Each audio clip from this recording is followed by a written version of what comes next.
Assalamualaikum warahmatullahi wabarakatuh.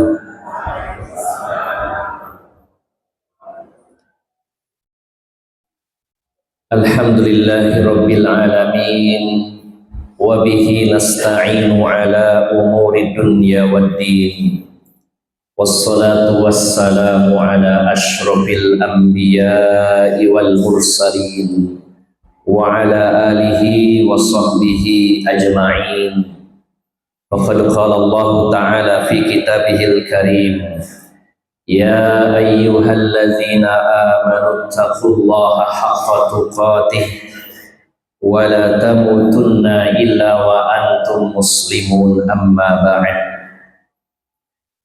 Para alim ulama, para ustaz, para sesepuh, bini sepuh yang senantiasa saya hormati dan saya muliakan, bapak-bapak dan ibu-ibu, saudara-saudari jamaah Masjid Nurul Huda yang dirahmati Allah Subhanahu wa ta'ala. Alhamdulillah, marilah kita senantiasa memanjatkan rasa syukur kehadirat Allah Subhanahu wa ta'ala. Begitu banyak nikmat yang Allah berikan kepada kita,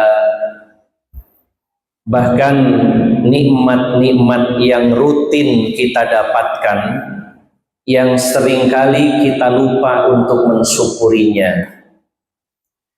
Di antaranya sebagaimana yang disabdakan Rasulullah Sallallahu Alaihi Wasallam, ada 3 nikmat yang bahkan tiap hari kita dapatkan.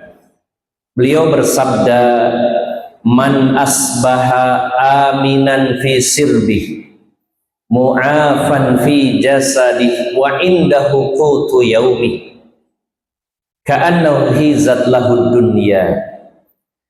Siapa yang memasuki waktu pagi dalam keadaan aman dan diberi kesehatan di badannya, serta hari itu masih diberi makan oleh Allah Subhanahu wa ta'ala, maka seolah dunia menjadi miliknya.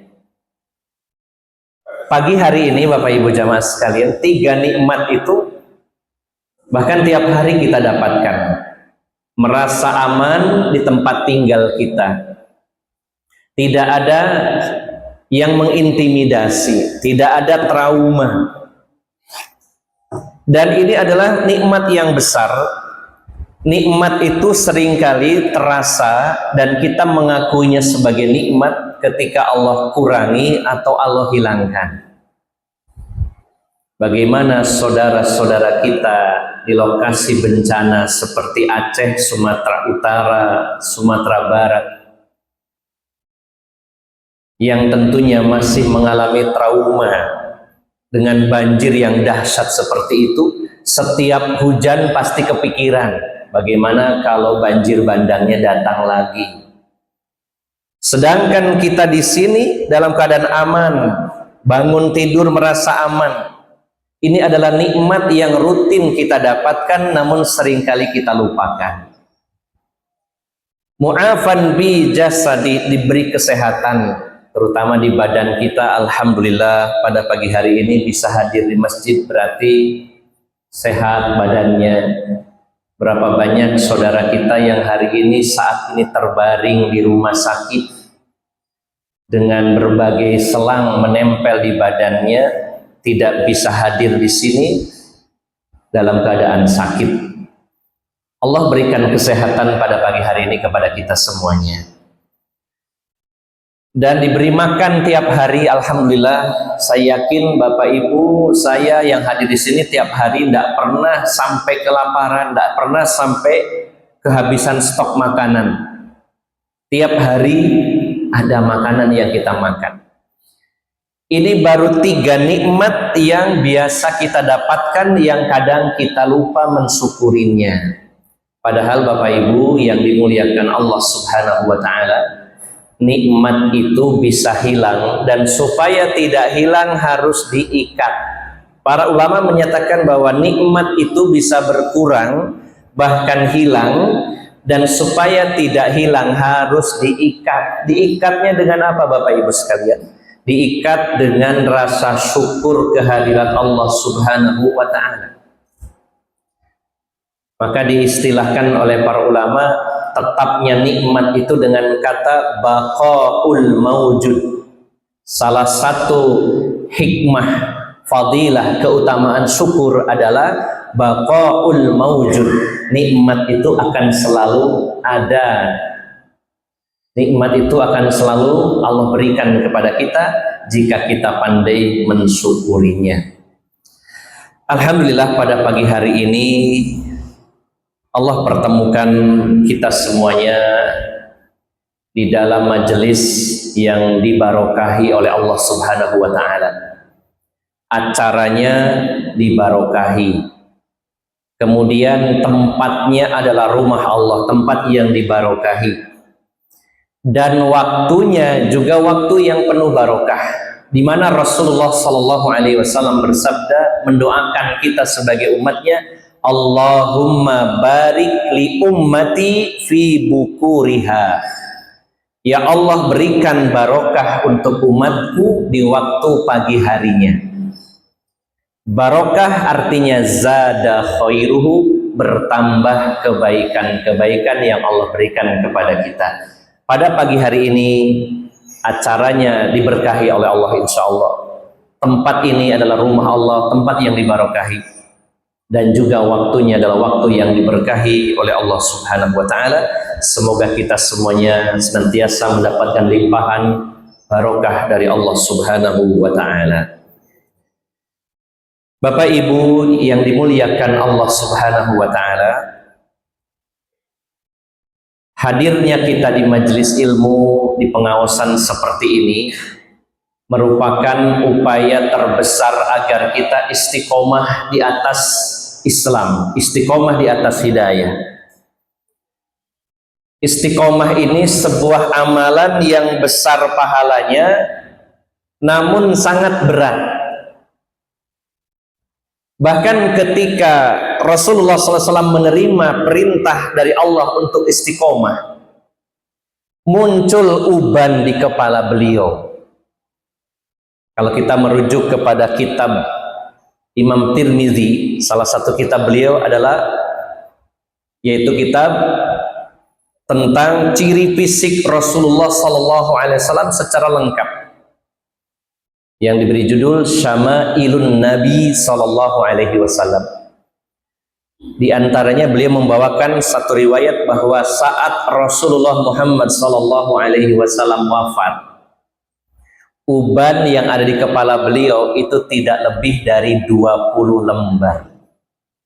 Tidak lebih dari 20 lembar rambut uban beliau. Dan salah satu sebab munculnya uban di kepala beliau ketika beliau mendapat perintah untuk istiqomah. Di antaranya dalam surat Asy-Syura ayat 15. Fastaqim kama umirta, wahai Muhammad, istiqomahlah sebagaimana aku perintahkan kepadamu. Fastaqim kama umirta. Kemudian juga di dalam surat Fussilat ayat yang ke-6, fastaqimu ilaihi wastaghfiru. Ada kalimat perintah untuk istiqomah dan istighfar. Ini artinya sangat berat sekali istiqomah itu, sehingga kita banyak-banyak meminta maaf dengan istighfar. Fastaqimu ilaihi wastaghfiru. Istiqomahlah kalian kepada Allah, atau istiqomahlah di atas agama Allah Subhanahu wa ta'ala, dan mintalah ampunan kepada Allah Subhanahu wa ta'ala. Maka di antara sekian banyak cara dan kiat agar kita istiqomah sampai kita meninggal nanti berada di atas Islam, di atas hidayah Allah Subhanahu wa ta'ala, dari sekian banyak kiat-kiat istiqomah, ternyata kiat-kiat itu terkumpul paling banyak adanya di majelis ilmu. Ketika kita hadir di majelis ilmu, di pengawasan-pengawasan seperti ini, di situ terkumpul beberapa kiat istiqomah. Contohnya, diantaranya yang pertama, supaya kita istiqomah itu kita harus belajar Al-Quran, membacanya, mengkajinya. Sebagaimana Allah berfirman dalam surat Al-Furqan ayat 32. Wa qala alladhina kafaru laula nuzila alaihi al-Qur'anu jumlatan wahidah. Kadzalika linusabbita bihi fuadaka wa ratalnahu tartila. Orang-orang kafir mengatakan kenapa Al-Quran itu tidak diturunkan sekaligus kepada Nabi Muhammad. Maka Allah menjawab, kadzalika linusabbita bihi fuadak. Al-Quran itu diturunkan secara bertahap agar kami teguhkan hatimu. Ada kata linusabbita, agar kami teguhkan, kami jadikan kamu istiqomah dengan Al-Quran itu dan membacanya secara tartil. Kita belajar Al-Quran, membacanya, membahasnya, ada di majelis ilmu. Ini adalah kiat istiqomah agar Allah teguhkan hati kita. Yang kedua diantaranya kiat istiqomah itu, Allah berfirman dalam surat Ali Imran ayat 101. Wa kaifa takfuruna wa antum tusla alaikum ayatullahi wa fikum rasuluh. Tidak mungkin kalian akan menjadi orang kafir kalau di tengah-tengah kalian dibacakan Al-Quran dan di tengah-tengah kalian ada Rasulullah. Para ulama ahli tafsir menjelaskan seseorang akan terjaga dari kekufuran, tidak mungkin dia jadi orang kafir kalau sering berkumpul dengan orang-orang salih, orang yang membacakan ayat Al-Quran kepadanya, membacakan hadis-hadis Nabi kepadanya, memberikan nasihat, mengingatkan. Artinya istiqomah itu bisa diraih salah satunya dengan sering berkumpul dengan orang-orang salih, salihah, orang-orang yang baik. Dimana kalau hari ini Bapak Ibu kita nyari orang baik itu paling mudah? Insya Allah di masjid. Insya Allah Bapak Ibu termasuk orang-orang yang baik, masih sadar mau ke masjid. Dibandingkan kita cari di tempat lain, mencari orang-orang baik, orang-orang yang solih, solihah, paling mudah di pengajian di masjid-masjid Allah Subhanahu Wa Taala. Ini adalah kiat istiqomah, berkumpul dengan orang-orang solih. Contoh lainnya, supaya istiqomah adalah sering membaca dan mendengar kisah para nabi dan rasul. Sebagaimana Allah berfirman dalam surat Hud ayat 120. Surat 11 ayat 120. Wa kullan naqussu 'alaika min amba'ir rusuli ma nusabbitu bihi fuadak. Dan setiap kami bacakan kisah para nabi dan rasul kepadamu, dengan kisah itu kami teguhkan hatimu. Mendengar kisah-kisah orang soleh terdahulu paling banyak kita dapatkan di pengawasan-pengawasan. Jadi Bapak Ibu jamaah sekalian, mari kita berupaya meluangkan waktu, mengalokasikan umur kita untuk hadir di majelis ilmu seperti pada pagi hari ini. Ini adalah upaya terbesar dan paling dominan serta paling banyak kontribusinya untuk menjadi sebab kita istiqomah di jalan Allah Subhanahu wa Ta'ala, istiqomah di atas Islam, istiqomah di atas iman, di atas petunjuk Rasulullah Muhammad sallallahu alaihi wasallam. Semoga kita semuanya diberi semangat untuk hadir di majelis ilmu, baik di Masjid Nurul Huda ini maupun di tempat-tempat yang lainnya. Bapak Ibu yang dimuliakan Allah Subhanahu wa Ta'ala, pada pagi hari ini kita akan bersama-sama mengkaji satu tema yang berjudul bakti kepada kedua orang tua setelah keduanya wafat. Bapak Ibu yang dimuliakan Allah Subhanahu wa Ta'ala, saya mengambil rujukan atau referensi dari kitab Syarah Shahihil Adabil Mufrad dan juga beberapa referensi lainnya, kitab yang ditulis oleh Imam Bukhari. Jadi beliau seorang ulama fakar hadis menulis kitab Sahih Bukhari diantaranya, maka salah satu kitabnya adalah Shahihul Adabil Mufrad, yaitu pada bab babu birril walidaini ba'da mautihima, Bab tentang berbakti kepada kedua orang tua setelah kedua orang tua kita meninggal dunia. Bapak Ibu yang dimuliakan Allah Subhanahu wa taala, kita sering mendengar, bahkan mungkin Bapak Ibu sudah hafal tentang hadis misi utama diutusnya Rasulullah sallallahu alaihi wasallam. Beliau bersabda, "Innama bu'ithtu liutammima makarimal akhlaq." Hanyalah aku ini diutus oleh Allah Subhanahu wa taala untuk menyempurnakan akhlak yang mulia. Saya diutus oleh Allah Subhanahu wa taala kepada umat manusia untuk memperbaiki akhlak manusia. Jika ada yang bertanya, loh bukankah Rasulullah itu berdakwah menyampaikan ajaran tauhid, bukan hanya akhlak?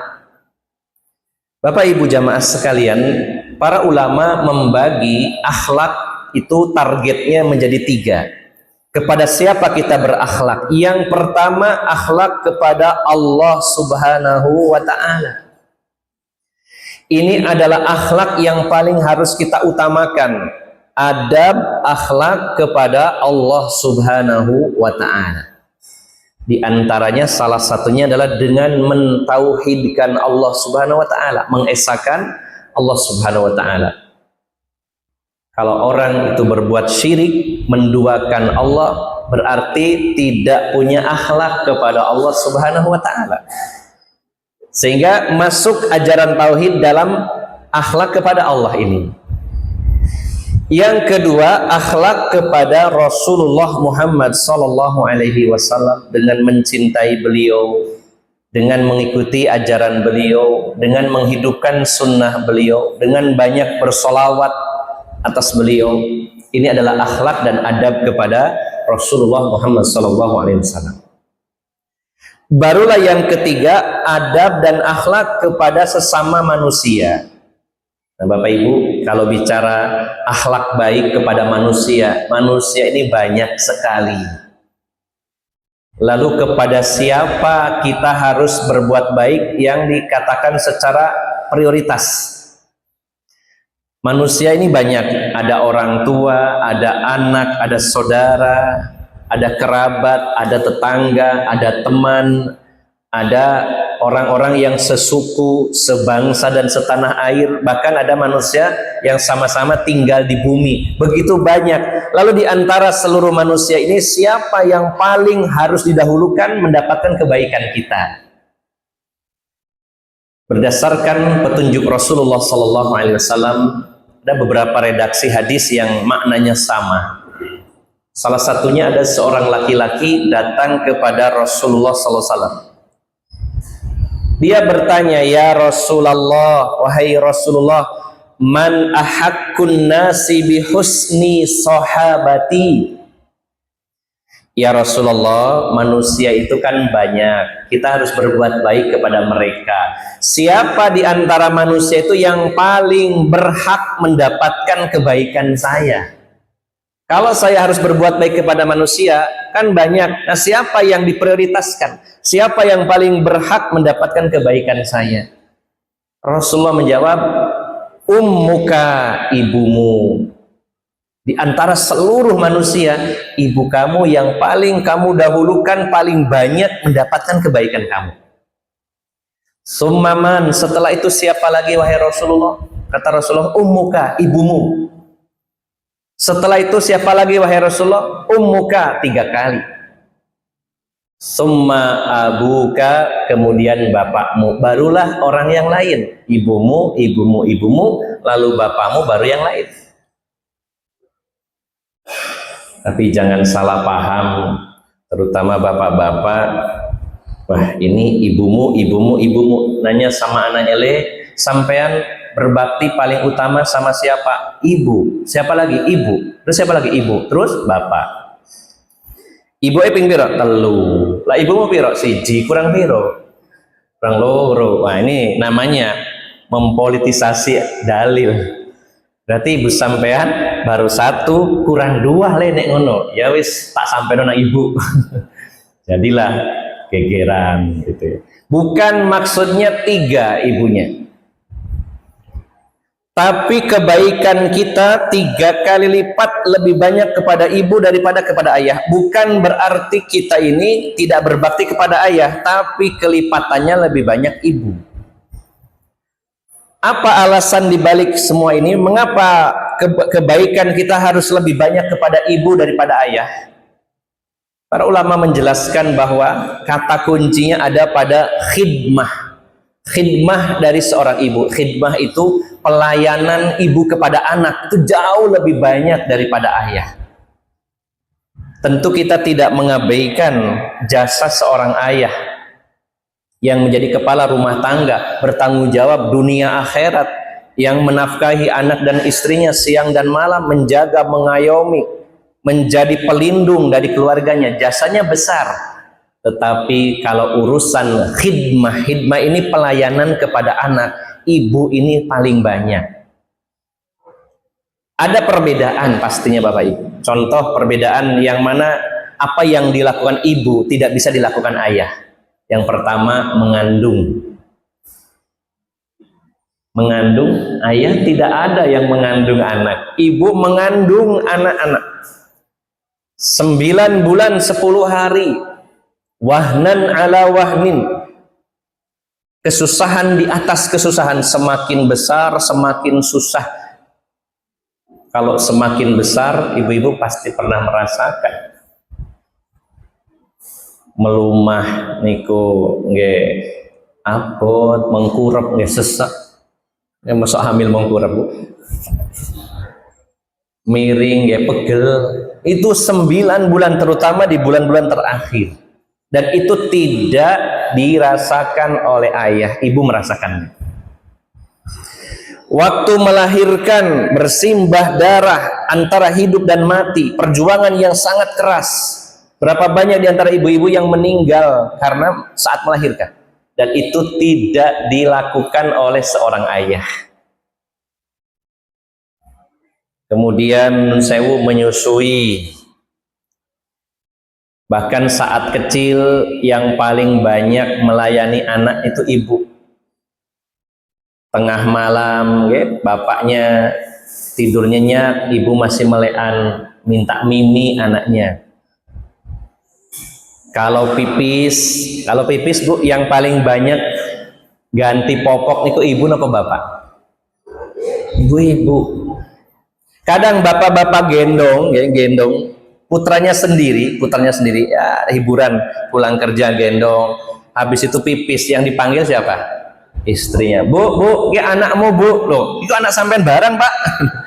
Biasanya begitu, dipanggil ibunya. Apalagi nun sewu buang air besar, yang paling banyak ibu melayani. Ada ayah juga yang seperti ibu tapi tidak banyak, tapi mayoritas secara umum pelayanan ibu kepada anak lebih banyak. Yang menyiapkan sarapan, makan siang, malam juga.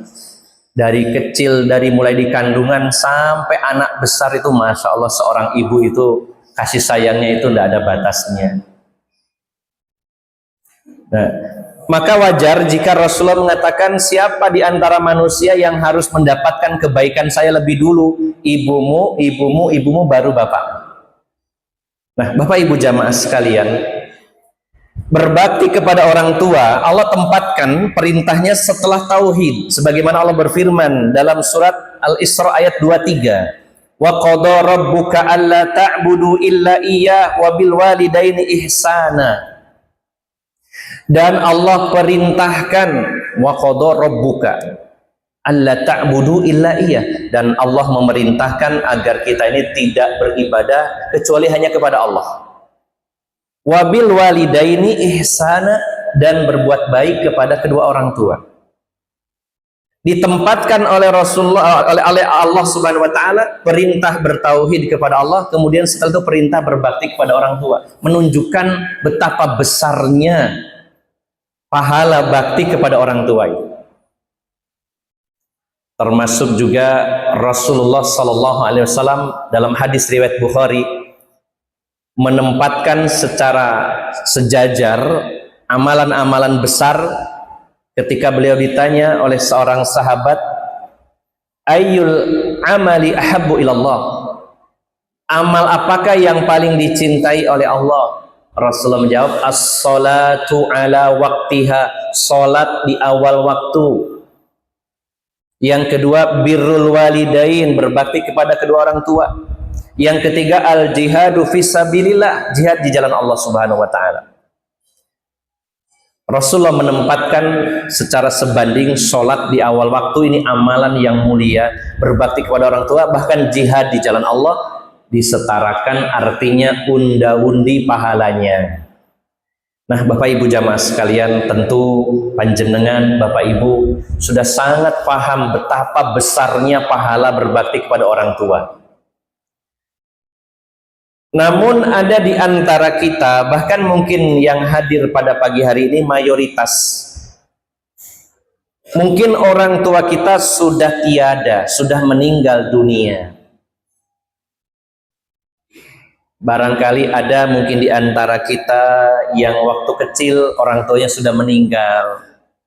Waktu itu belum ngerti apa-apa, belum sempat berbuat baik, masih kecil. Sekarang keduanya sudah tiada, sedangkan kita merasa saya belum banyak berbakti kepada kedua orang tua. Atau ada yang orang tuanya berumur panjang, baru beberapa tahun yang lalu meninggal, tapi kita merasa, ya Allah, orang tua saya meninggal usia 70, belum saya senangkan, masih banyak yang belum saya berikan kepadanya. Begitu kecilnya bakti saya kepada mereka. Bahkan ada mungkin, mudah-mudahan di sini tidak ada, yang sepanjang hidup orang tuanya menyusahkan orang tuanya, sering membuat mereka menangis. Sering membuat mereka terluka dengan buruknya akhlak kita. Tiba-tiba Allah memanggil kedua orang tua kita dan kita belum sempat berbuat baik. Mungkin juga ada di antara kita yang sudah berbakti kepada orang tuanya tapi merasa kurang. Maka Bapak Ibu jamaah sekalian, kesempatan itu tidak Allah tutup. Ketika keduanya sudah wafat, sudah meninggal, Allah masih memberikan peluang kepada kita untuk berbakti kepada mereka. Walaupun memang tidak bisa maksimal sebagaimana ketika mereka masih hidup. Bukankah kedua orang tua kita ini ketika masih hidup adalah dua pintu surga yang ada di dunia ini? Sampai dikatakan begitu oleh para ulama, kedua orang tua kita adalah dua pintu surga yang ada di dunia. Masuklah lewat itu. Di antara 8 pintu surga ada namanya babus sodakob, pintu sodakob, babus sholat, pintu sholat, babul haji, ada pintu haji, ada pintu royan untuk orang yang berpuasa, dan salah satunya sebagian ulama menamakannya babu birril walidain, pintu berbakti kepada orang tua. Sampai Allah buatkan salah satu pintu dari 8 pintu surga, salah satunya adalah pintu berbakti kepada orang tua.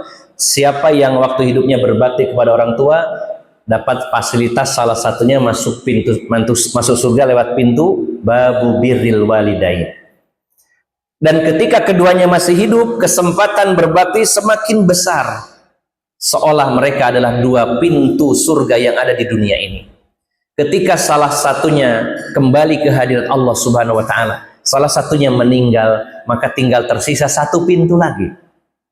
Dan ketika keduanya sudah meninggal, hilanglah dua pintu surga tersebut, namun masih ada kesempatan lain yang diberikan oleh Allah Subhanahu wa taala untuk kita semuanya, agar kita bisa berbakti kepada kedua orang tua kita saat mereka sudah meninggal dunia. Bapak Ibu jamaah sekalian yang dimuliakan Allah Subhanahu wa taala, jika kita merangkum dari beberapa dalil maka amalan-amalan yang termasuk bentuk berbakti kepada orang tua setelah mereka meninggal, sebagian amal itu para ulama sepakat, artinya bisa diamalkan. Sebagian amal para ulama berbeda pendapat. Jadi sebenarnya pilihan amal untuk berbakti kepada orang tua setelah wafatnya itu sangat banyak. Namun dari sekian banyak itu, sebagiannya para ulama sepakat, tidak ada perbedaan pendapat bahwa itu memang bisa diamalkan, sedangkan sebagiannya lagi ada amalan-amalan yang sebagian ulama berbeda pendapat antara yang satu dengan yang lainnya. Maka kita pilihkan yang sepakat dulu saja. Artinya para ulama tidak berbeda pendapat, semuanya sepakat bahwa amalan-amalan berikut ini yang saya rangkum ada kurang lebih 6 amalan yang merupakan bentuk bakti kita kepada kedua orang tua kita. Yang pertama, Bapak Ibu jamaah sekalian yang dimuliakan Allah Subhanahu wa taala. Ini berdasarkan hadis yang sangat populer, bahkan sering dibacakan di tengah-tengah kita, di mana Rasulullah sallallahu alaihi wasallam bersabda, "Idza mata banu Adam in qata'a amaluhu illa min thalathin." Apabila Bani Adam, manusia yaitu kita, meninggal dunia, terputuslah amalnya. Orang sudah meninggal dunia, sudah selesai amalnya. Di akhirat yang ada hanyalah balasan, tidak ada amal. Jadi jangan pernah kita berpikir, saya sudah meninggal, kalau masih kurang nanti di alam kubur tak maca Quran aja terus menerus sampai kiamat. Sudah selesai. Kata siapa? Kata Rasulullah. Amalan Bani Adam terputus, artinya sudah tidak bisa beramal lagi. Kalau kita sudah meninggal dunia, bahkan ruh itu berjalan dari kaki naik ke atas. Dalam hadis riwayat Imam Ahmad dari sahabat Bara' bin Azib, hadisnya sangat panjang bagaimana perjalanan ruh manusia. Ada perbedaan antara orang-orang yang beriman dan tidak beriman. Orang-orang beriman ketika akan meninggal dunia, turunlah malaikat-malaikat yang berpakaian serba putih dan berwajah terang, bersinar seperti sinar matahari. Jadi sebenarnya proses kita meninggal nanti itu yang datang itu bukan satu malaikat, tapi tim malaikat. Satu tim. Makanya Allah menyebutnya juga dengan kata malaikah. Ya. Dalam ayat tentang meninggal, ketika seseorang itu meninggal, yang turun, yang muncul itu tim ya malaikat. Yang pertama muncul adalah malaikat-malaikat yang sangat banyak, berpakaian serba putih, wajahnya bersinar seperti sinar matahari. Dan mereka membawa kain kafan dari surga. Lalu mereka duduk di hadapan orang mukmin yang akan meninggal dunia sejauh mata memandang. Banyak sekali malaikatnya. Dan spesial di antara orang beriman, ada yang spesial, tidak semua orang. Ada turun malaikat lain yang menghiburnya. Sebagaimana dalam surat Fussilat ayat 30, surat 41 ayat 30. Innalladzina qalu rabbunallahu summa istaqamu tatanazzalu alaihimul malaikatu alla takhafu wa la tahzanu wa abshiru bil jannati allati kuntum tu'adun. Sesungguhnya orang-orang yang mengatakan Tuhan kami adalah Allah, kemudian mereka istiqomah. Khusus untuk orang istiqomah, tatanazzalu alaihimul malaikah, akan ada malaikat-malaikat khusus yang turun saat ketika meninggal dunia. Dan mereka menghibur kita dengan mengatakan alla takhafu wa la tahzanu. Dan saya Bapak Ibu, orang yang akan meninggal itu kemungkinan yang paling dipikirkan itu dua hal. Yang pertama, dengan apa yang akan dihadapi. Orang akan meninggal berpikir, waduh setelah ini nasib saya bagaimana ya? Khawatir, ada rasa takut, setelah ini nasib saya bagaimana kalau saya masuk alam kubur, malah masuk alam akhirat. Yang kedua, ada rasa sedih, meninggalkan suami, meninggalkan istri, meninggalkan anak-anak, meninggalkan rumah, harta, semuanya itu membawa kesedihan. Khawatir dengan masa depan, sedih dengan yang akan ditinggal. Maka kalimat yang disampaikan malaikat ketika Allah memerintahkan mereka turun kepada orang yang akan meninggal dan istiqomah, alla takhafu, kamu jangan takut, tidak usah khawatir. Wala tahzanu, dan jangan bersedih. Wa abshiru bil jannah, bergembiralah dengan surga yang dijanjikan oleh Allah kepadamu. Jadi ada malaikat-malaikat yang membawa kain kafan, ada malaikat-malaikat yang menghibur, baru setelah itu hadirlah malakul maut, malaikat pencabut nyawa di samping kepalanya. Dan jangan dibayangkan, wah kok dijambak paling ya. Dalam hadis tersebut, dalam hadis riwayat Imam Ahmad, Rasulullah mengatakan, untuk orang-orang beriman, malaikat pencabut nyawa itu hanya memerintahkan ruh kita dengan mengatakan, ya ayyatuhan nafsut thayyibah, wahai jiwa yang baik, wahai ruh yang baik, wahai jiwa yang baik, keluarlah menuju ridho Allah dan ampunannya. Disuruh keluar, keluar sendiri dengan perintah dari malaikat pencabut nyawa. Keluarnya dari mana? Ngalir dari kaki naik ke atas. Begitu sampai di tenggorokan ada ngoroknya. Itu rata-rata kalau orang meninggal, kecuali yang meninggalnya dalam keadaan koma ya, atau dalam keadaan mungkin pingsan. Tapi kalau selama dia masih sadar walaupun tidur sekalipun, itu ada ngoroknya. Mungkin Bapak Ibu pernah mendampingi keluarganya yang saat meninggal. Saya pernah cuma 2 kali mendampingi orang yang meninggal. Yang pertama putra laki-laki saya satu-satunya, kemudian yang kedua ibu saya, dan dua-duanya memang ada ngoroknya. Benar yang apa yang disabdakan Rasulullah, yugorgir, mengorok itu ketika ruh sampai di tenggorokan. Maka jika ruh sudah sampai di tenggorokan, orang yang sebelumnya tidak beriman pada saat itu beriman, tidak diterima imannya, sudah selesai di situ. Bukankah Fir'aun masih sempat mengatakan amantu bi Rabbi Musa wa Harun, tapi ruhnya sudah sampai di tenggorokan, itu masih sempat ngomong, ya Allah, aku beriman kepada Tuhannya Musa dan Nabi Harun, tapi Allah tidak terima imannya. Kalau ada saat itu orang bertaubat, tidak diterima taubatnya ketika ruh sampai di tenggorokan. Kalau sebelum itu masih diterima. Itu artinya Bapak Ibu jamaah sekalian, iman seseorang, taubat seseorang, amal seseorang ketika ruh sampai di tenggorokan tidak berarti dan tidak berguna. Sudah selesai di situ. Makanya Rasulullah mengatakan, idza mata ibnu Adam in qata'a amaluhu illa min salasin. Apabila Bani Adam meninggal, terputuslah amalnya, selesai. Yang ada adalah balasan. Illa min salasin, kecuali 3. Artinya ada ternyata pahala yang terus didapatkan orang yang sudah meninggal. Yang pertama, sodakotin jariyatin. Sodakoh jariyah, jar artinya mengalir pahalanya. Dirinci dalam hadis yang lain, sodakoh jariyah itu tidak hanya wakaf tanah, dibuat masjid, dibuat TPQ, panti asuhan, bukan itu saja.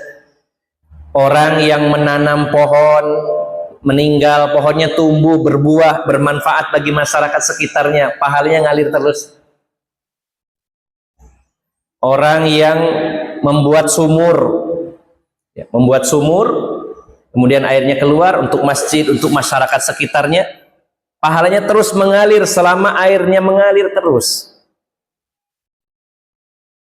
Orang yang bersedekah, misalkan mushaf Al-Quran, nyumbang Quran ke masjid.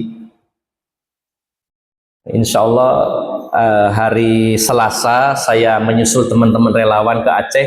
Tadi saya fokus ke masjid, nanti fokus memperbaiki masjid-masjid sama menyediakan pompa air, tandon, kemudian amplifier banyak yang rusak, kemudian juga mushaf Al-Quran, mukena dan lain-lain.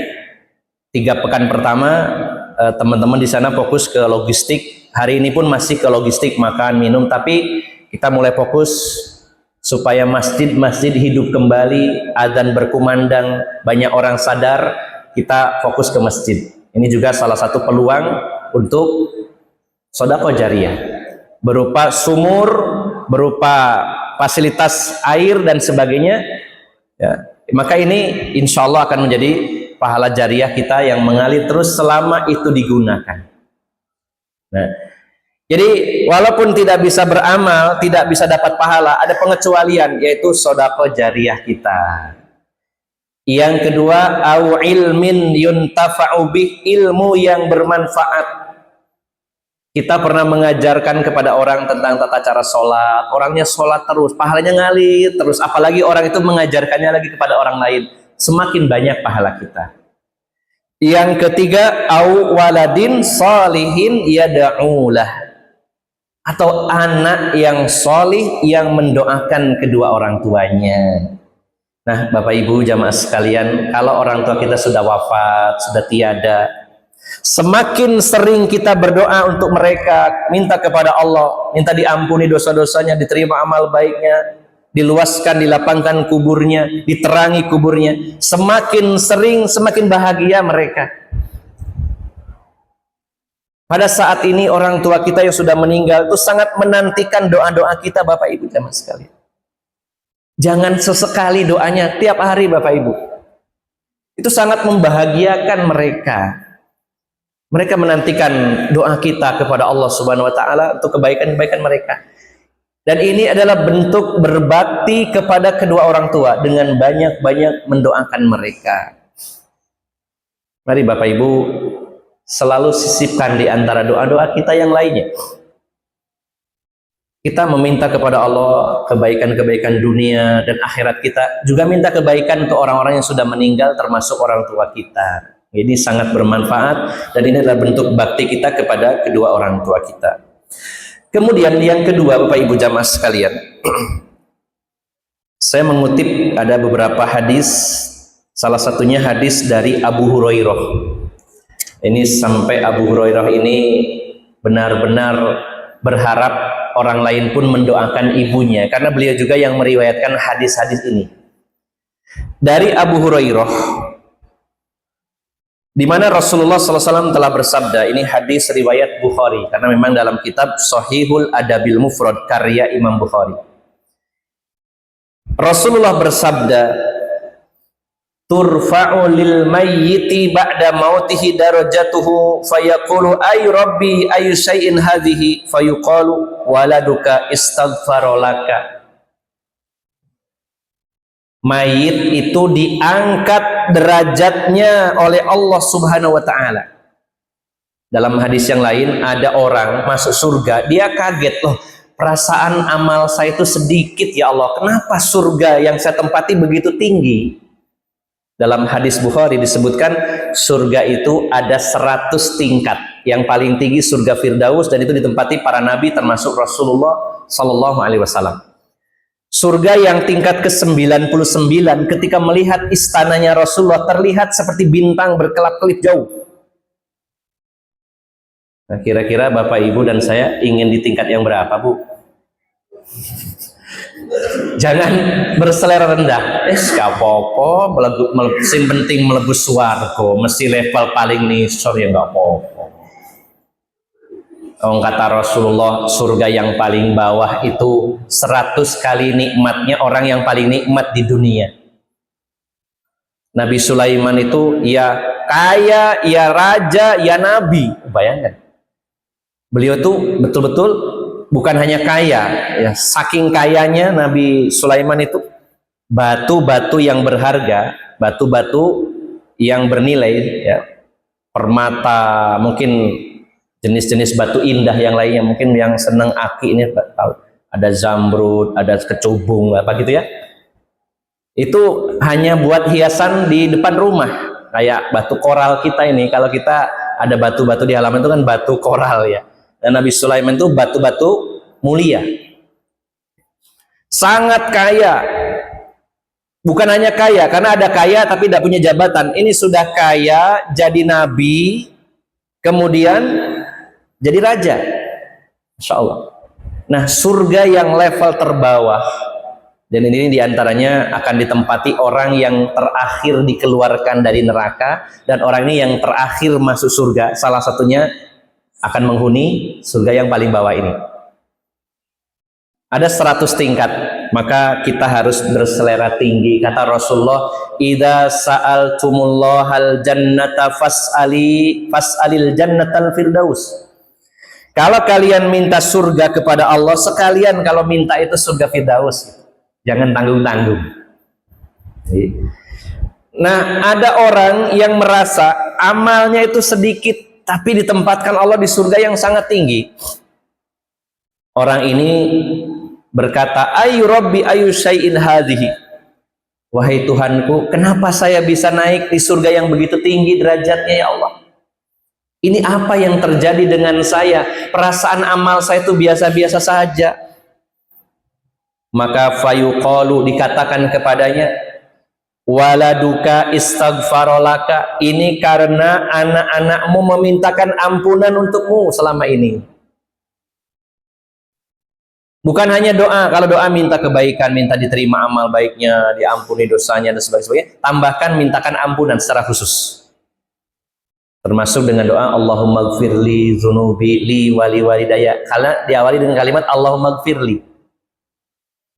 Atau bisa dengan kalimat lain Allahumma gfirli abi wali ummi. Ya Allah ampuni bapak dan ibu saya.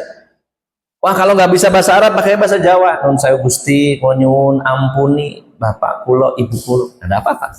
Allah mengerti semua bahasa.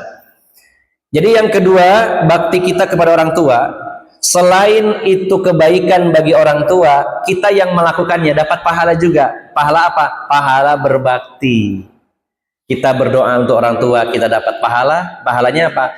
Berdoa sendiri ibadah, dan juga bentuk bakti itu pahalanya besar. Memintakan ampunan untuk kedua orang tua kita termasuk juga bentuk bakti kita kepada mereka setelah mereka wafat.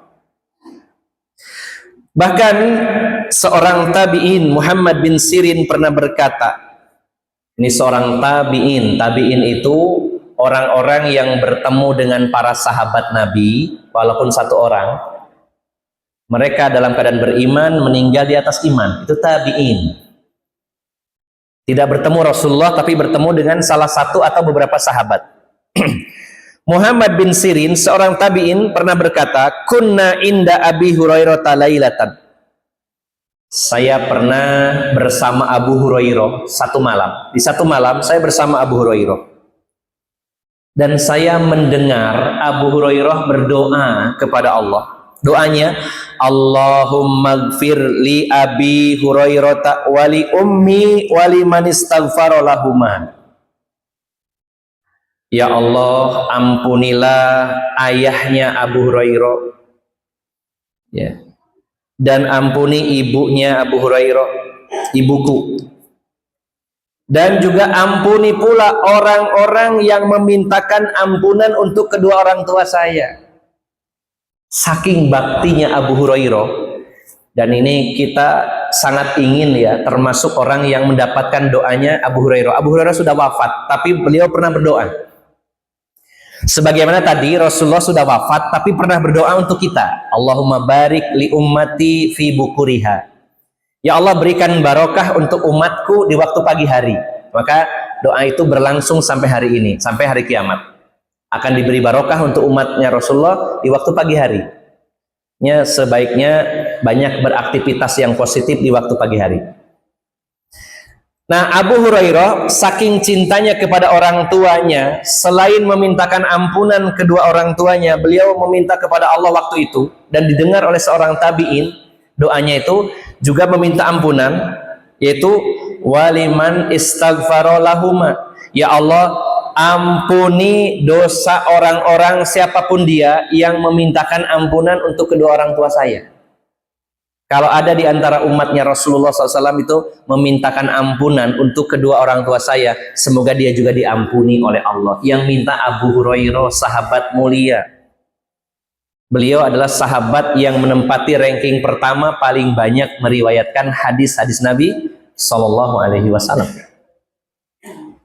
Maka kalau kita ingin dapat pahala, ingin dapat pahala berbakti, dan ingin mendapatkan bagian doanya Abu Hurairah, kita minta ampun untuk orang tua kita, dan sisipkan minta ampun, ya Allah ampuni dosa kedua orang tuanya Abu Hurairah. Kita masuk dalam doanya Abu Hurairah radhiyallahu anhu.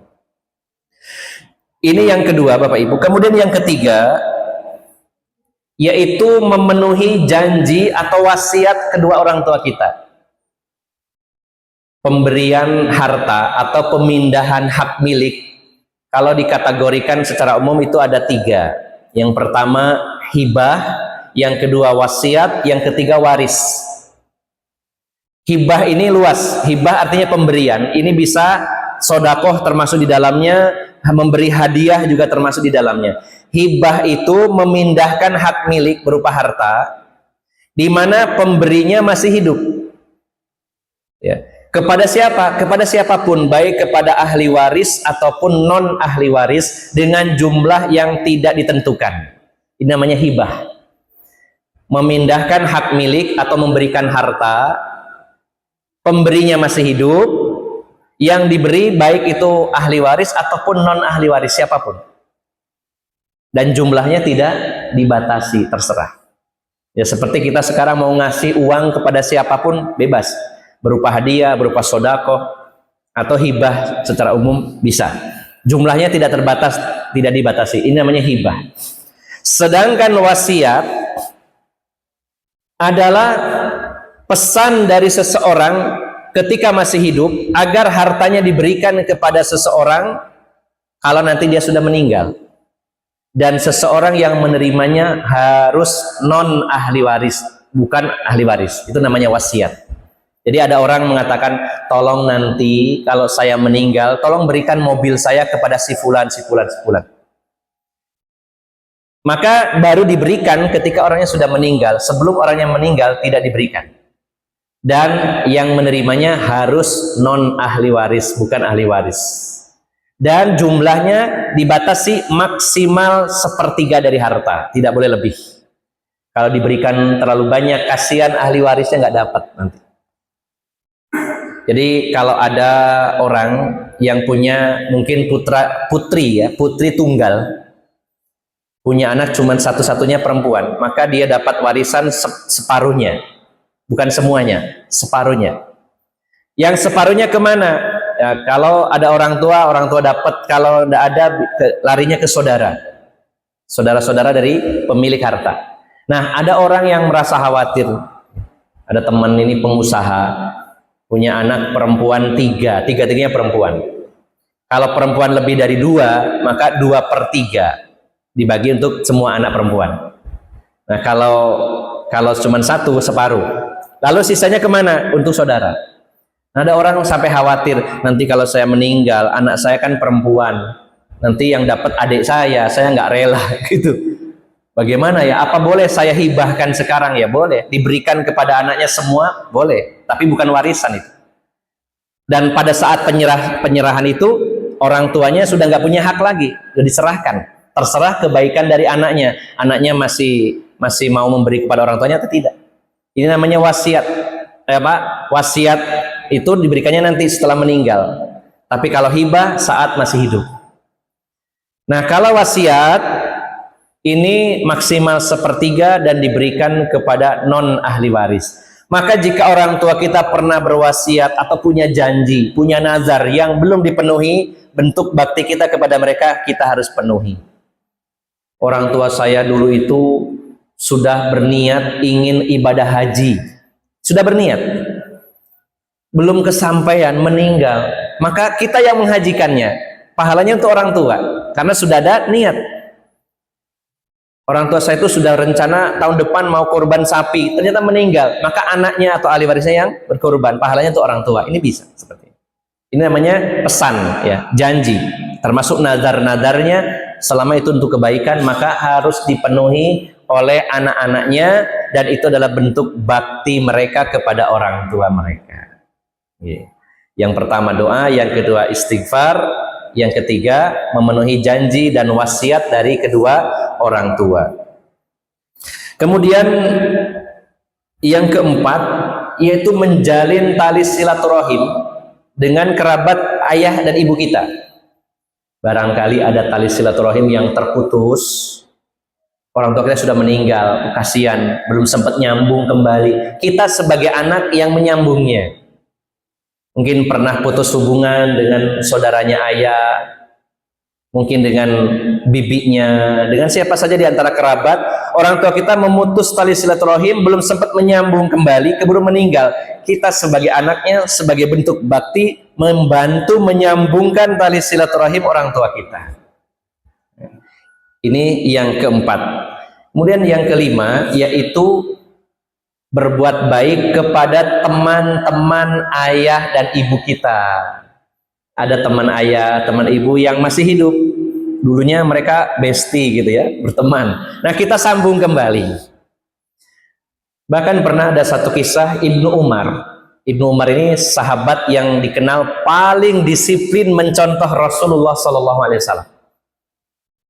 Sampai pernah terjadi ketika dalam sebuah perjalanan Ibnu Umar itu berhenti, izin kepada rombongan, saya izin mau pipis sebentar di sebelah situ.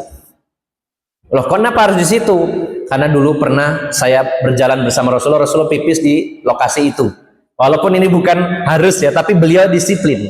Sampai pipis Rasulullah di mana, beliau ingat, oh di sini dulu pernah mampir Rasulullah untuk pipis. Beliau pipis. Nah, beliau ini orang yang sangat disiplin mengamalkan contoh-contoh Rasulullah SAW. Beliau pernah bersama teman-temannya sedang melakukan satu perjalanan, bertemu dengan seorang Arab Badui. Kemudian orang Arab Badui ini dikasih duit sama beliau, bahkan sorban beliau yang beliau pakai, dan itu sorban yang bagus, beliau pasangkan di kepalanya Arab Badui ini.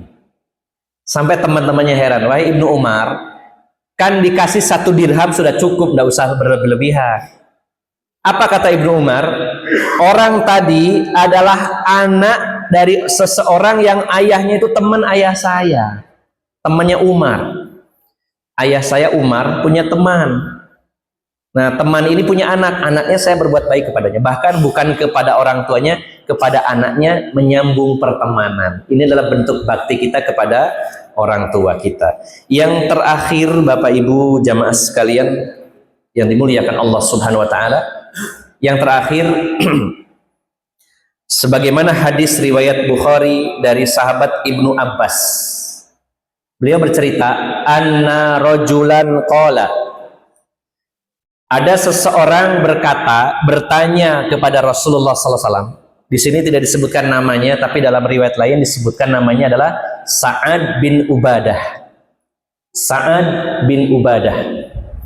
Ada seseorang yang bertanya kepada Rasulullah, ya Rasulullah, inna ummi tuwuffiyat walam tusi.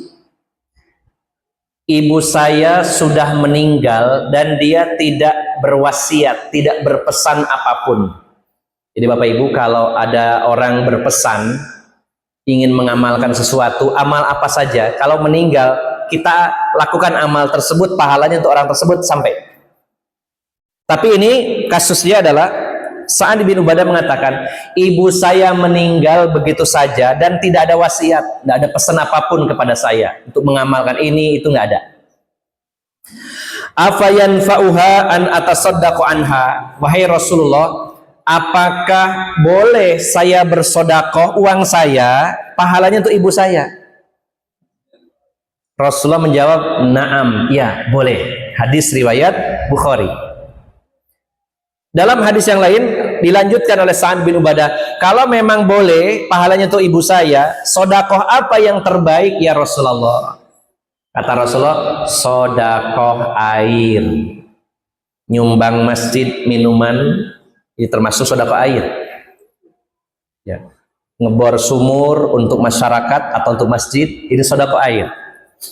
Termasuk seperangkat alat yang memfasilitasi lancarnya air, apakah itu pipa, keran, toren atau tandon dan lain-lainnya.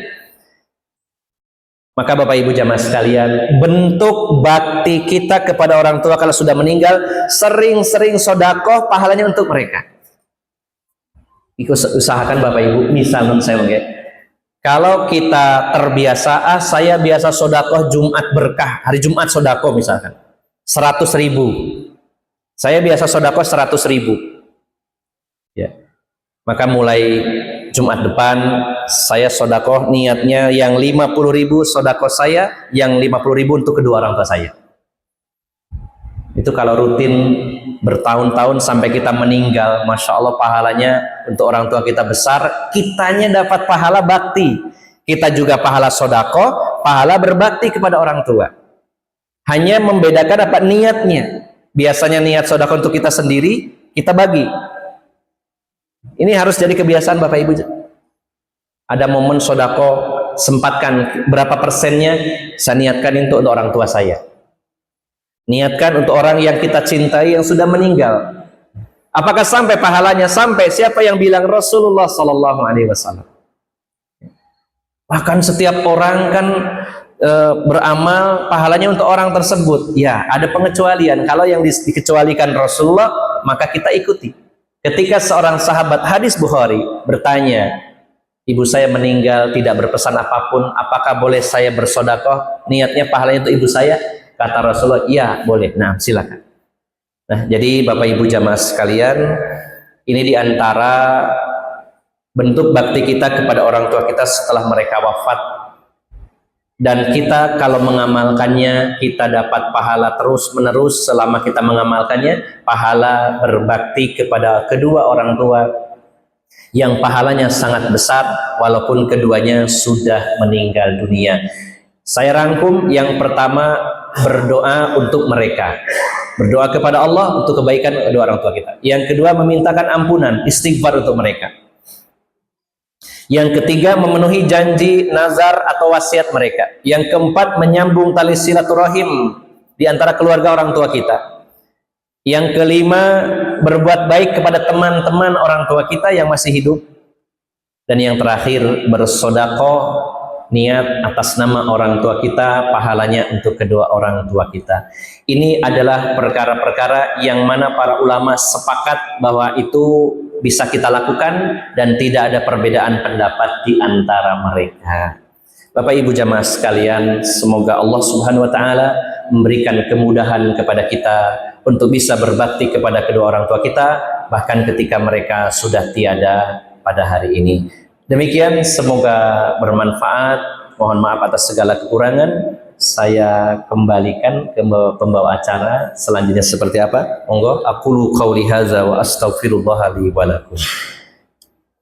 Alhamdulillah. Pada kesempatan ini sesuai dengan jadwal tadi diberikan kesempatan untuk pertanyaan jawab.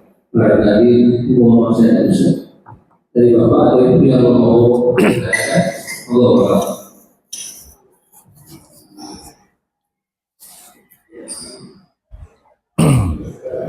Terima kasih. Assalamualaikum warahmatullahi wabarakatuh. Waalaikumsalam warahmatullahi wabarakatuh. Tadi dipaparkan masalah berbakti kepada orang tua dan kebetulan orang tua kita sudah meninggal. Apakah kalau kita membacakan Al-Quran ataupun surat-surat dalam Al-Quran termasuk juga takbir, apakah sampai pahalanya kepada kedua orang tua kita? Terima kasih. Assalamualaikum warahmatullahi wabarakatuh. Waalaikumsalam warahmatullahi wabarakatuh. Yang 6 tadi adalah kesepakat. Para ulama sepakat, tidak ada perbedaan pendapat. Sedangkan yang panjenengan Bapak Nun Sewu tadi tanyakan, ini adalah salah satu amalan yang sampai hari ini ada perbedaan pendapat. Nah, yang mengatakan, yang berpendapat bahwa pahala bacaan Quran, kita baca Quran, surat Al-Baqarah, pahalanya untuk yang meninggal, baca Al-Fatihah dan sebagainya. Sebagian ulama diantaranya Ibnu Qayyim Al-Jauziyah, bahkan guru beliau Syekhul Islam Ibnu Taimiyah berpendapat bahwa pahalanya sampai kepada orang yang meninggal. Ini pendapat. Sebagian ulama lain mengatakan, oh tidak sampai. Kenapa? Karena in qata'a amaluhu, putus amalnya. Ya, putus amalan seseorang ketika meninggal. Kalau orang lain yang mengirimkan pahala, pahalanya bagi pelakunya. Bagi pelakunya. Dan juga berdasarkan firman Allah Subhanahu wa taala, Allah berfirman, wa an laisal insani illa ma sa'a. Manusia tidak dapat pahala kecuali apa yang dia sendiri kerjakan. Jadi konsep dalam Islam, seseorang tidak menanggung dosa orang lain, wala taziru waziratu wizra ukhra. Seseorang tidak menanggung dosa orang lain, dan juga wa'an laisalil insani illa masa'a. Seseorang tidak mendapat pahala kecuali jerih payahnya sendiri. Nah, kalau ada pertanyaan, tapi kan tadi orang sudah meninggal kok masih dapat pahala? Kalau dirunut lebih dalam, sebenarnya itu juga jerih payahnya dia. Sedekah jariyah, dia harta-harta dia.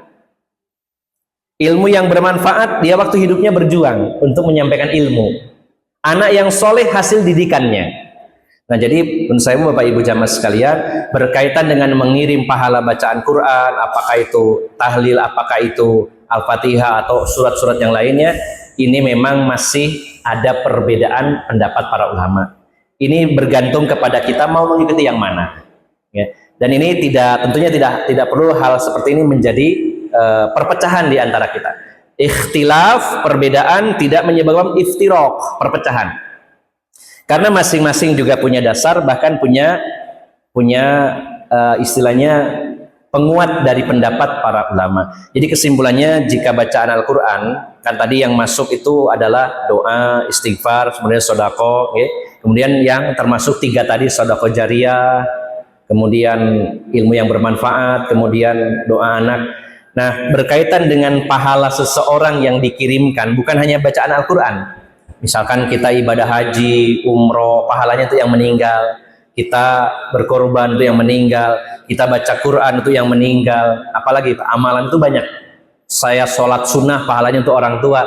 Inilah yang saya maksud tadi, ada perbedaan di antara para ulama. Sebagian mengatakan, oh bisa dan sampai. Sebagian lagi, oh tidak bisa. Nah, panjenengan dan saya tinggal pilih mau ikut yang mana. Dan masing-masing saling menghormati pendapat tersebut. Bahkan sekelas Imam Ibnul Qayyim dan Ibnu Taimiyah, ini ulama besar. Mereka memang mengambil pendapat bahwa itu sampai. Nah, kalau yang mengatakan tidak sampai, ya berdasarkan ayat dan juga hadis yang tadi. Saya tidak memperpanjang perbedaan di sini karena ini sesuatu yang sebenarnya tidak ada habisnya. Selama ini bahas seperti ini, tapi tidak masalah. Bapak bertanya bagus sekali, tidak masalah. Tapi yang saya maksud, kita tidak perlu membahas lebih detail perbedaan ini yang akan membuat, mudah-mudahan tidak ya, membuat iftiraq. Ikhtilaf itu perbedaan pendapat, jangan sampai menyebabkan iftiraq, yaitu perpecahan di antara kaum muslimin. Nah, kita berupaya saja mencari pendapat yang lebih kuat. Usaha kita bagaimana? Cari yang lebih kuat. Kalau sudah dicari, oh ini yang kuat, dipegang. Dalam hal apapun di dalam Islam, ketika ada perbedaan pendapat, kita cari berusaha yang paling kuat. Dan itu tidak menutup kemungkinan di suatu hari nanti berubah. Ternyata pendapat yang saya pegang ini, saya kira sudah kuat. Oh, ternyata ada yang lebih kuat, saya pindah lagi. Ini tidak masalah. Imam Syafi'i rahimahullah, awalnya beliau tinggal di Madinah. Beliau belajar kepada Imam Malik. Imam Malik, guru beliau, adalah ulama Madinah. Setelah itu Imam Syafi'i hijrah ke Mesir. Fatwa-fatwanya sebagiannya berubah. Sehingga dalam madhab Syafi'i ada istilah qaulul qadim dan qaulul jadid. Pendapat lama dan pendapat baru. Itu artinya dalam masalah perbedaan pendapat, kita berupaya mencari yang lebih kuat. Kalau sudah kita yakin, oh ini yang kuat, kita ikuti. Ternyata di kemudian hari setelah belajar lagi, oh ternyata ada yang lebih kuat, kita pindah pendapat, tidak masalah. Kalau sudah dipilih, kita pegang, kita menghormati orang lain yang berbeda pendapat, dan suatu saat bisa jadi kita mengikuti pendapatnya. Nah, terkait masalah ini, yang 6 tadi, para ulama sepakat tidak ada perbedaan pendapat, sedangkan selain itu, di antara amalan-amalan baca Quran, kirim pahala, ini masih ada perbedaan pendapat di para ulama. Bagi yang mengikuti pendapatnya Ibnu Qayyim, Ibnu Taimiyah dan lain-lain, silakan. Bagi yang mengikuti pendapat yang lainnya, mengatakan tidak bisa, pahalanya yang untuk yang membaca. Ini juga satu pendapat. Silakan kita belajar lagi bersama-sama, mencari pendapat yang lebih kuat dan kita ikuti. Demikian, wallahu a'lam bishawab. Terima kasih Ustaz. Intinya perbedaan di bagian ini sebagai perbedaan kita harus saja. Tidak ada masalah untuk bicara terkait dengan hal apa yang diatur oleh masing-masing orang sekalian. Baik, untuk pertanyaan kedua, monggo. Terima kasih atas waktu yang diberikan. Assalamualaikum warahmatullahi wabarakatuh. Waalaikumsalam warahmatullahi wabarakatuh. Tadi sudah dijelaskan bahwasanya sebagai anak atau ahli waris kita harus menunaikan wasiat yang diberikan oleh orang tua pada saat dia masih hidup. Nah, itu mungkin sudah jelas ya apa saja yang disampaikan, selama wasiat itu mungkin tidak keluar dari syariat. Nah, bagaimana halnya dengan kewajiban sebagai kita anak, bahwasanya tiba-tiba ada berita bahwa setelah meninggal orang tua kita punya hutang, apakah itu juga harus kita tunaikan? Nah, kan itu bukan wasiat, kita hutang. Demikian pertanyaan saya. Terima kasih. Assalamualaikum warahmatullahi wabarakatuh. Assalamualaikum warahmatullahi wabarakatuh. Ketika seseorang meninggal dan seandainya ada harta, sebelum dibagi waris, maka yang perlu ditunaikan terutama dua hal. Allah menyatakan yusi biha audain. Jadi kalau ada orang meninggal, yang pertama kali dipakai dari hartanya adalah untuk perawatan jenazah, kecuali kalau ada yang menanggung.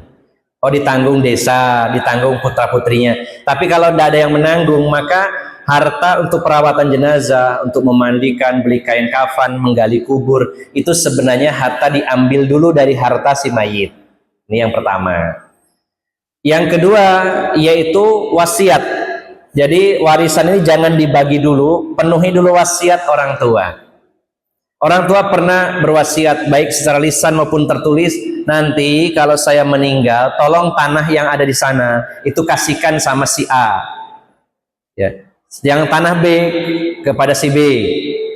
Ini boleh kepada selain ahli waris. Wasiat itu kepada selain ahli waris, tapi jumlahnya maksimal 1/3, jangan lebih dari itu. Yang pertama, membayar perawatan jenazah diambil dari harta si mayit. Yang kedua, menunaikan wasiat. Yang ketiga, yaitu melunasi seluruh hutang-hutangnya. Jadi jangan dibagi dulu sementara masih ada hutang. Yang paling layak diambil hartanya adalah harta si mayit sendiri untuk melunasi hutang dia. Nah, ternyata kalau si mayit ini meninggal sudah nggak punya harta, atau mungkin ada tapi masih kurang, maka justru ahli warisnya yang harus menanggung hutang-hutangnya. Kalau tidak ditanggung, ini jadi beban dia di akhirat nanti. Maka sebenarnya ini juga bagian dari bakti, tetapi tidak berlaku untuk semua orang, karena tidak semua orang punya hutang, dan boleh jadi yang berhutang pun dibayar oleh hartanya sendiri. Tapi seandainya ada di antara anak-anaknya yang membayarkan hutang orang tuanya, ini juga bagian dari bakti kepada kedua orang tuanya. Jadi hukumnya wajib diambil dari harta mayit. Kalau sudah habis, maka ahli warisnya yang wajib melunasi hutang-hutangnya. Atau kalau memang yang dihutangi mengikhlaskan, maka sudah selesai urusannya. Ini yang Bapak Ibu sekalian benar-benar perlu diperhatikan, karena seringkalinya tergesa-gesa membagi-bagi harta waris sedangkan hutang-hutangnya masih belum lunas. Saya punya satu kasus, ada seorang teman sangat kaya raya, kayanya bukan kaya raya, meninggal, istrinya 4. Ya, masing-masing sudah diberi mobil, rumah, ada yang punya sekolah, ada yang punya peternakan sapi, ada yang perkebunan luas, hartanya banyak. Qadarullah, adik saya itu bekerja, ya berbisnis dengannya, dan si bos yang meninggal ini punya utang 1 miliar. Nah, adik saya kontraktor bangun-bangun masjid kayak gitu, kemudian masih ada sangkutan utang 1 M. Ketika ditagih cuma dikasih 5 juta, dan 4 istrinya itu gupuh rebutan harta tadi dengan anak-anaknya. Bahkan istri yang paling muda, yang keempat, gupuh persiapan mau nikah lagi sama laki-laki lain. Makanya Pak, jangan banyak-banyak istrinya ya Pak ya. Waktu hidupnya rukun, soalnya apa? Duitnya banyak. Saya sampai, ya Allah kasihan sekali bapak ini. Seorang ustadz juga beliau. Ustadz, istrinya 4, kaya raya, tapi meninggal, hutang-hutangnya nggak dibayar. Kasihan. Bahkan sampai adik saya ngomong kepada istri-istrinya, ibu-ibu, kalau tidak dibayar, nanti kebaikan suaminya saya minta loh pahalanya. Kata istrinya, nggak apa-apa, diambil aja. Astagfirullah. Masa 4-4-nya nggak ada yang solihah gini. Nah, jadi sebelum dibagi warisan itu dipotong dulu untuk biaya perawatan jenazah, untuk wasiat, untuk hutang. Kalau ternyata hutangnya banyak, hartanya habis total 0, ya memang nasibnya yang diwarisi nggak punya warisan. Jangan sampai dibagi sementara masih punya hutang, kasihan. Bentuk bakti seorang anak adalah melunasi juga hutang orang tuanya sebelum pembagian harta waris. Demikian, wallahu a'lam. Ya, mungkin dari Bapak tadi sudah berubah. Mungkin satu wakil ibu. Kalau yang mana juga? Yang mana ini? Yang mana?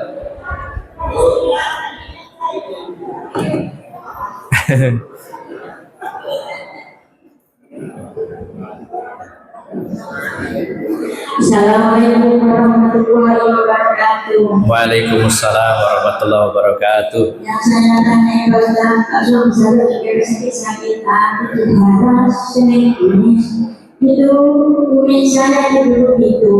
Ini ada Mas dan Pak. Ini tiga. Ini punya anak sampai yang satu, punya adiknya satu. Ya terus sama suami saya ini ada apa? Dulu Umi itu bilang, dari Mekah itu katanya punya anak santri, anak imut, ya itu dipegang anak yang terakhir Pak Ustaz itu bilang ini, itu loh, dulu Umi itu besar itu, aku berbuat apa, saya sudah dulu, ya kalau sudah dulu, ya kamu ngapain sih gitu, dan itu kan kasihan, Umi bilang, itu orang kasihan yang meninggal, saya tidak minta itu cuma Umi usia, punya anak saya satu, punya anak satu, punya anak saya satu, nah itu bagaimana Pak Ustaz? Soalnya Pak suami saya itu sudah bilang gitu loh. Assalamualaikum warahmatullahi wabarakatuh. Waalaikumsalam warahmatullahi wabarakatuh. Katanya Ustaz bila tidak punya anak ngambil perempuan, bolehkah katanya diberikan semua ke anak yang ambil lagi karena tidak punya anak? Oh, pertanyaan berikutnya, oke. Jadi yang pertama yang saya tangkap ini suami dari ibu tadi sakit-sakitan, oke. Maksudnya harta itu dibagi-bagi saat beliau sekarang masih ada gitu ya. Itu yang ini sekian, emas ini segitu ya Bu ya. Maksudnya begitu ya? Atau gimana tadi saya belum paham. Maksudnya ada harta berupa emas yang diberikan kepada anak-anak semasa pemiliknya masih hidup gitu atau gimana itu tadi? Pertanyaan pertama. Maksudnya begitu ya. Nah, Bapak Ibu jamaah sekalian, pemberian harta itu bisa berupa hibah, wasiat atau waris, ya. Kalau hibah itu yang memberikan masih hidup. Kalau wasiat masih pesan, oh nanti kalau saya meninggal baru dikasihkan, itu namanya wasiat. Tapi kalau masih hidup dibagi-bagi, itu namanya hibah. Hibah ini boleh kepada siapapun, berapapun jumlahnya, bahkan seandainya semua juga tidak masalah. Jadi kalau orang tua ini punya harta, kemudian biasanya dibagi-bagi. Ini saya punya anak 3, punya emas 3, dibagi semuanya sekarang, tak bagi ben aman, enggak ribut, tak bagi saiki. Itu ada tanah 3 petak, masing-masing 1, mobil ada 3, tak kasih satu-satu. Orangnya masih hidup. Ini belum termasuk kategori waris, tapi ini hibah. Dan ini hukumnya boleh secara agama maupun secara negara. Kalau perlu di akta notariskan supaya tidak ribut nantinya. Ini namanya hibah. Tapi saat orang tua memberikannya, saat itu pula dia kehilangan hak miliknya. Jadi milik yang menerima, siapapun dia. Kalau anaknya misalkan, Pak ini mobil tak bawa, tak pakai, ya jadi haknya dia. Tapi kalau anaknya baik, Pak ini kan sudah dikasihkan ke saya, tapi Bapak boleh pakai, silakan sebebasnya. Nah, tapi secara hak milik sudah diberikan. Kalau masih menunggu, oh nanti kalau meninggal nanti baru diambil, itu namanya wasiat dan itu hanya untuk non ahli waris. Sedangkan kalau sudah meninggal ada harta dibagikan, itu namanya waris. Maka salah kaprah di masyarakat kita itu seringkali masih hidup orangnya, iki tak warisi ini, kamu yang ini, do yang ini. Ini bukan waris tapi hibah namanya. Boleh hukumnya. Namun dianjurkan di antara anak-anak laki atau perempuan, kalau hibah itu diupayakan sama rata, tidak ada perbedaan. Diupayakan, bukan harus, diupayakan. Ada seorang sahabat bertanya kepada Rasulullah, "Ya Rasulullah, saya punya anak 10. Ada satu yang paling saya sayangi. Kalau saya ngasih harta kepada dia." Kata Rasulullah, "Apakah kamu suka kalau yang berbakti itu cuma 1, sedangkan yang 9 tidak berbakti?" "Oh, enggak suka Rasulullah, saya ingin semuanya berbakti." "Kalau begitu, kalau ngasih, kalau hibah, berikan sama rata, yang adil." Berbeda dengan warisan ya, yang laki-laki 2 kali lipat perempuan. Tapi kalau hibah diupayakan semua dapat, semuanya rata. Jadi kalau yang bersangkutan masih hidup walaupun sudah sakit-sakitan, tetap belum dikatakan waris, tapi itu masih kategorinya hibah. Jadi boleh dikasihkan siapapun, berapapun jumlahnya, baik kepada ahli waris maupun non ahli waris. Ini yang pertama. Yang kedua, ada orang mengadopsi anak angkat, tidak punya anak sama sekali, ngangkat anak 1. Apakah hartanya boleh diberikan semuanya kepada anak angkat? Tidak boleh. Anak angkat secara nasab tidak dinasabkan kepada orang tua angkatnya. Yang kedua, tidak punya hak waris sama sekali. Tapi kalau hibah, kalau wasiat bisa. Misalkan yang punya harta masih hidup, ini saya punya anak angkat, "Duk, sampean memang anak angkat, ini harta ayah semuanya, mulai hari ini tak kasihkan semuanya, 100%. Berarti dia nggak punya harta lagi. Ini boleh. Kalau wasiat, nanti kalau saya meninggal, saya kasih buat anak angkat saya, tapi maksimal 1/3. Tapi kalau waris, tidak dapat sama sekali, tidak berhak mendapatkan waris. Terus warisnya kemana? Ya ke yang lain, ke saudaranya. Kalau orang tuanya masih ada, ke orang tuanya. Kalau orang tua nggak ada, saudara nggak ada, anak nggak ada, semua nggak ada, diambil oleh pemerintah Islam, dimasukkan ke Baitul Mal. Kesimpulannya, anak angkat tidak mendapatkan warisan, tapi boleh diberikan hibah atau wasiat maksimal 1/3. Demikian, wallahu a'lam bishawab. Jadi kalau kita rupanya bangkit ini, kalau mungkin ada beberapa lagi, susah. Oke, insyaallah. Baik, Bapak sekalian, terima kasih atas pertanyaan dan dijawab dengan baik. Itu aja mungkin dari kami. Sekali lagi saya sampaikan terima kasih kepada Ustaz Abdul Hidayat yang sudah memberikan tausiah kalian. Baik, Bapak sekalian, ada yang nanti akhir dengan doa. Bismillahirrahmanirrahim. Innallaha wa malaikatahu yusholluna 'alan nabiy ya ayyuhalladzina amanu shallu 'alaihi wa sallimu taslima. Allahumma shalli wa sallim wa barik ala nabiyyina Muhammadin walhamdulillahi rabbil alamin.